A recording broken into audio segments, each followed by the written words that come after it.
What's up, guys? Welcome back to another episode of Mind Something. If you're new here, my name is Jake, and in today's video we got lots of stuff to cover, but before we get to that, guess what?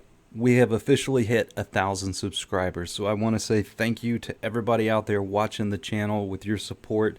This is growing and I really appreciate it, and also want to say a thank you to Red Panda Mining for mentioning me today in his video when he talked about Caspa, and specifically in regards to how to get efficient. And going back to that real quickly, if you haven't watched this video, Efficiency is King, that I posted about 2 weeks ago, highly recommend that you watch that if you are mining something like Caspa or Radiant, a core intensive algorithm. Not only is the locked memory 810 command crucial, but there is the ability to set a core offset with locked core also to gain even more efficiency, so give that video a watch as well. Anyway, moving on, I wanted to announce that I did in fact go ahead and purchase the Predator Bifrost Intel Arc A770. I noticed that several A770s popped up on Newegg, and I don't believe anybody has their hands on this one just yet. So hopefully I'll be one of the first, and perhaps I will be the first one to post an unboxing video and actually show you guys what this card looks like in person. And hopefully we can do some testing on it and maybe get some results that nobody expected. I think that there's a lot of potential with Intel's cards, but unfortunately there just isn't a lot of support out there for it yet, especially with Linux, and we'll get into that here shortly. And then also I just wanted to show you guys that if you do purchase the Acer Predator version of this, you're going to get some extra things included with that. Now, I was initially planning on buying just the Intel version of it, but it sold out pretty quickly. So for an additional $50, I snagged this one, and some of the things that you get with this were actually very beneficial to me being a content creator. So for one, you're going to get Call of Duty Modern Warfare 2 on Battle.net for free, and then you also get to pick 3 out of these 5. So Power Director 365, D5 Render, Magix Video Pro X14, Topaz Gigapixel AI, and XSplit Premium Suite, which are some pretty awesome tools. And this is a $255 value that they're giving you if you purchase this particular card. So pretty glad I picked that one up. And then also, it looks like hashrate.no is also adding the Intel cards here. You'll notice they've got the Arc A750 hash rates as well as the 380. Don't see any 770s out there yet, but let's take a look at what they've got listed here. I don't think anybody's really dialed in these overclocks, and hashrate.no is not exactly the best at displaying what the most efficient settings are. It's usually more geared towards maximum hash rate. But as you can see, they've already tested ETC and Caspa, BTG, Caspa, Zhash, ETC, Flux, ETHW, ETHF, and they'll probably be adding some more here in the very near future. And also in regards to the A770, A750, just one thing that I wanted to point out, IEDoc has implemented support with BZ Miner for Intel cards, but just wanted to read this to you guys just so you're aware. The cards are currently no good for mining, however nobody has optimized them yet, so there's still light at the end of the tunnel for these cards. If you buy that card, I'd like the opportunity to work with you to maybe test some optimizations. I don't think Intel is great at random access or ETH hash type algos. I've talked with the dev of LOL Miner, and we've basically come to the conclusion that either their memory caching is broken for ETH hash type algos, or they have an LHR type thing going on. However, for core algos, I think the jury is still out. So hopefully we'll get some more clarity as to how efficient these Intel GPUs are going to be at mining, but it's going to take some time, guys.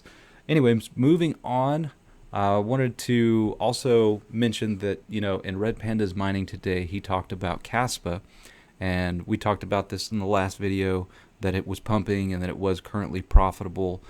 Currently at 10 cents per kilowatt hour, you are netting about 38 cents on a farm like mine, which is roughly about 20 gigahash, I think, on Caspa, or excuse me, maybe about 15 gigahash, somewhere around there.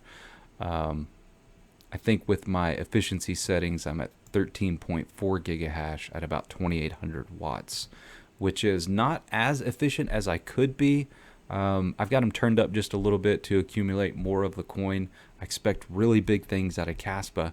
And speaking of which, I wanted to share something that I saw on Reddit today. So Caspa is set to become a top 10. This is an opinion by somebody on Reddit here. And bear with me, guys. This is going to be a little bit of reading here. So Caspa is a brand new crypto created in November of 2021. And I see it as it is set to become a top 10 crypto in the next 2 years or so. Here are some of the following reasons. So follows Nakamoto consensus. This coin is fairly launched, no pre-mine, no pre-allocations, and is mineable.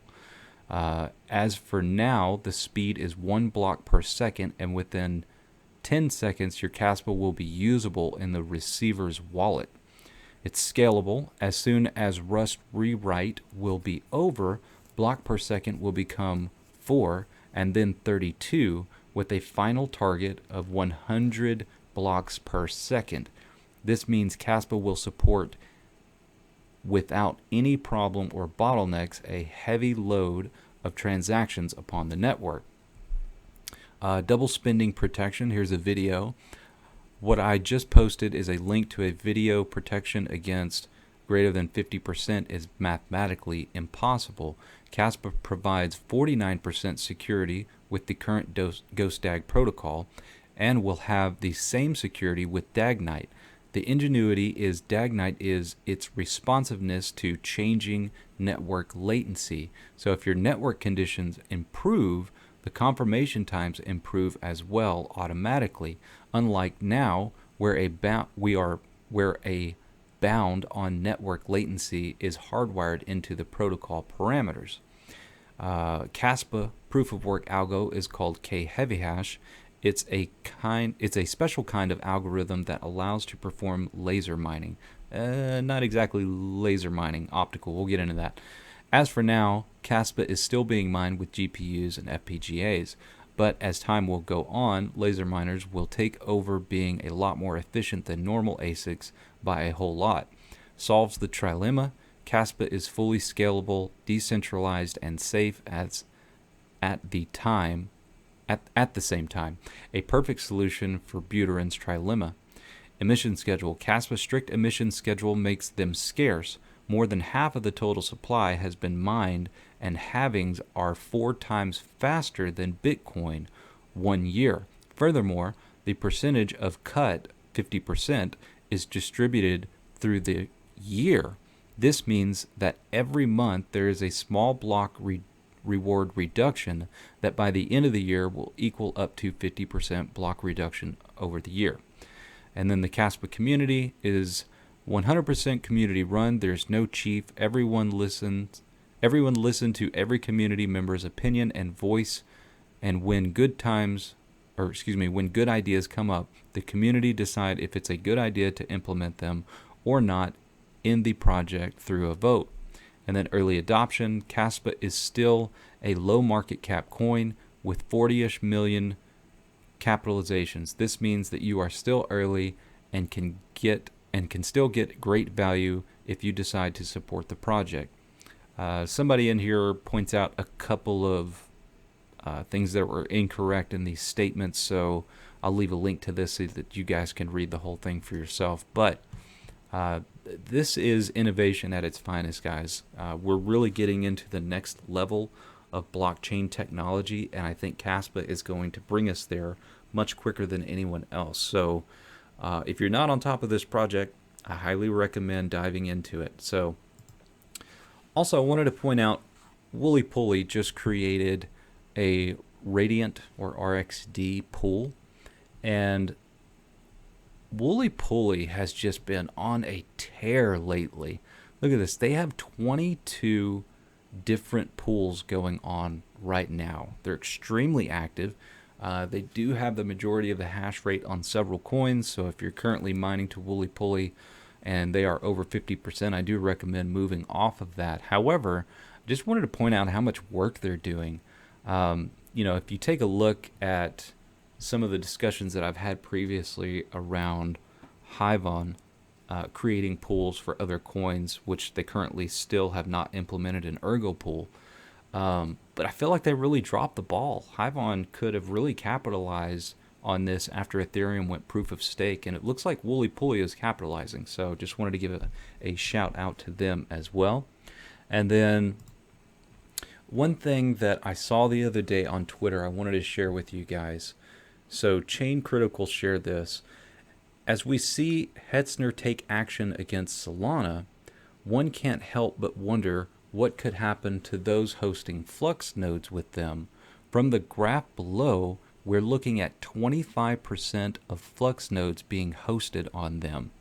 And Daniel Keller chimed in here and said, zero impact, would just suck for the node owners. And then, of course, I replied, they've had plenty of notice. There was a lot of talk about this whenever they were announcing that anybody running an Ethereum node should get off or they're going to get kicked off. But I said maybe another word of caution could help those still unaware. So that's what I'm doing right now, is spreading the word. If you are running a Flux node on Hetzner, probably a good idea to get that off sooner rather than later. And then we have someone agreeing, saying that some sort of communication would be beneficial. I haven't kept up enough to know whether there's been anything said prior. So yeah, just a heads up, guys. If you're running a node on Hetzner, just be aware, probably not a great idea. And then lastly, what I want to talk about, guys, is the announcement of AMD's new RDNA3 cards. And unfortunately, it looks like some of the leaks that were speculated on a few things were incorrect, and this could be very detrimental towards their ability to mine efficiently. So the 7900 XT and I think one other card was announced, and what I'm seeing here, the base clock at 2000 megahertz, or excuse me, base clock at 1500 megahertz, gaming frequency at 2000 megahertz, and the boost frequency at 2400 megahertz. Also, you'll notice the streaming processors, which is kind of the equivalent of CUDA cores. So let's take a look at my TPA calculator here, guys. So if you've watched the videos, you know that I'm basically keeping track of all of the specs on all of the different cards and trying to come up with the formula to predict hash rates across all algorithms. And what you're going to notice in here is the 7900 XT from previous leaks was supposed to have 10,240 streaming processors. Well, unfortunately, we are getting 5,376, which is about half of what we expected to get. Not only that, the boost clock frequencies are significantly lower than what we expected them to be. So I got this previous information from Tech Power Up, and they have since changed this information. So previously this was listed at 10,240, and then the boost clocks have also changed as well. And that is severely going to handicap hash rates, in my opinion. Now, as far as efficiency goes, we're just going to have to wait and see. But as far as hash rates are concerned, I had previously speculated what I think ETH hash rates would be using my TPA calculator. And it looks like these numbers are going to be completely off based off of what we're seeing out of the true numbers that AMD has just launched with their most recent announcement. So stay tuned, guys. I will keep you updated, but it's not looking good. I really thought that AMD had a shot at capitalizing on this, but from what I'm seeing right now, well, jury's still out. So stay tuned. we'll cover it as soon as it is available to cover. Anyways, that's all I got for you guys today. Thanks for watching the video. Hit the like and subscribe on your way out, and I'll see you on the next one.